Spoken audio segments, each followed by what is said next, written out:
အာနန္ဒာတဲ့လူသေးတိုင်းငါ့ကိုလာပြီးတော့ဘယ်ရောက်တုံမေးနေလို့ရှိရင်မင်းတို့ငါ့ကိုညှင်းဆဲရရောက်လိုက်မယ်ငါ့ကိုဒုက္ခပေးတာပဲတဲ့ဘုရားကိုဘေးရင်မေးတယ်လို့ဖြစ်နေသေတဲ့လူတွေ့ဘယ်ရောက်သွားတော့ဒီလူဘယ်ရောက်သွားတော့ငါ့ကိုလာမေးမနေနဲ့တဲ့ကိုစမ်းစစ်ကြည့်ဓမ္မဒါသလို့ခေါ်တဲ့ဓမ္မကြည်မှန်ကြီးတစ်ခုဓမ္မကျေးမုံကြီးတစ်ခုငါပေးထားမယ်အဲ့ဒီကျေးမုံကြီးထဲမှာကိုရုပ်ပုံတော်ကိုပြန်ကြည့်တယ်မြတ်စွာဘုရားပြန်ကြည့်ပြီးတဲ့အခါကျလို့ရှိရင်ကိုဖြေထုတ်လို့ရကိုမျက်နှာရိပ်ကိုကြည့်ပြီးကိုမှန်ကျေးမုံထဲမှာကြည့်ပြီးအဖြေထုတ်တယ်လို့ပဲတကယ်ကိုဓမ္မကျေးမုံဆိုတဲ့ဓမ္မမှန်ကြီးကိုပြထားတယ်အဲ့ဒီထဲမှာကြည့်ပြီးကိုဆုံးဖြတ်တယ်ဆိုပြီးတော့မြတ်စွာဘုရားကဓမ္မဒါသဆိုတဲ့ဒေသနာတော်ကိုဟောပြောတာအနန္တဒီတရားကိုမှတ်သားထားတဲ့အဲ့ဒီဓမ္မဆိုတဲ့ချင်းမုံကျင်ကြီးတဲ့ကိုကြည်လိုက်လို့ဒီအချက်လက်တွေနဲ့ညီတယ်ဆိုလို့ရှိရင်ကိုဆုံးဖြတ်တော်တဲ့ငါဟာအပေကလွတ်ကင်းသွားပြီ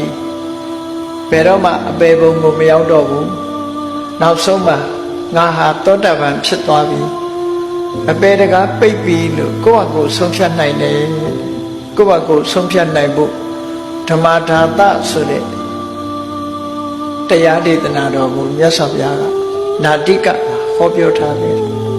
နာတိကလူတွေမေးမနေနဲ့တဲ့ကိုဆုံးဖြတ်ဖို့ဆိုပြီးအချက်၄ချက်ကိုမြတ်စွာဘုရားဟောတာအဲ့ဒီအချက်၄ချက်ကပါလဲကိုပြန်ဆန်းစစ်ကြည့်ငါဟာမြတ်စွာဘုရားကိုယုံကြည်တာတကယ်ကိုအသိဉာဏ်နဲ့နှစ်ကာသိပြီးတော့ယုံကြည်တာဟုတ်ကဲ့လားကိုစဉ်းစားဘုရားကိုကိုးကွယ်တယ်ဆိုတဲ့နေရာမှာဘုရားရဲ့ခုံတွေကိုအလေးနဲ့သိပြီးတော့နှစ်ကာယုံကြည်တာဟုတ်ကဲ့လားဒါတခုတရားဓမ္မနဲ့ပတ်သက်ပြီးတော့နှစ်ကာယုံကြည်တာဟုတ်ကဲ့လားအရိယာတန်ခါခုံတွေနဲ့ပတ်သက်ပြီးနှစ်ကာယုံကြည်တာဟုတ်ကဲ့လားဘုရားတရားတန်ခါကိုးကွယ်တယ်လို့ဆိုတဲ့နေရာမှာတစုံတစ်ခုမျှော်လင့်ချက်နဲ့ကိုးကွယ်တာလားကိုးကွယ်ထိုက်တယ်လို့ယုံကြည်လက်ခံလို့အသိဉာဏ်နဲ့ကိုးကွယ်တာလားဆိုတာကိုဆုံးဖြတ်တယ်ကိုဆုံးဖြတ်လို့ရတယ်အေးမြတ်စွာဘုရားကိုယုံကြည်တယ်ဆိုတာ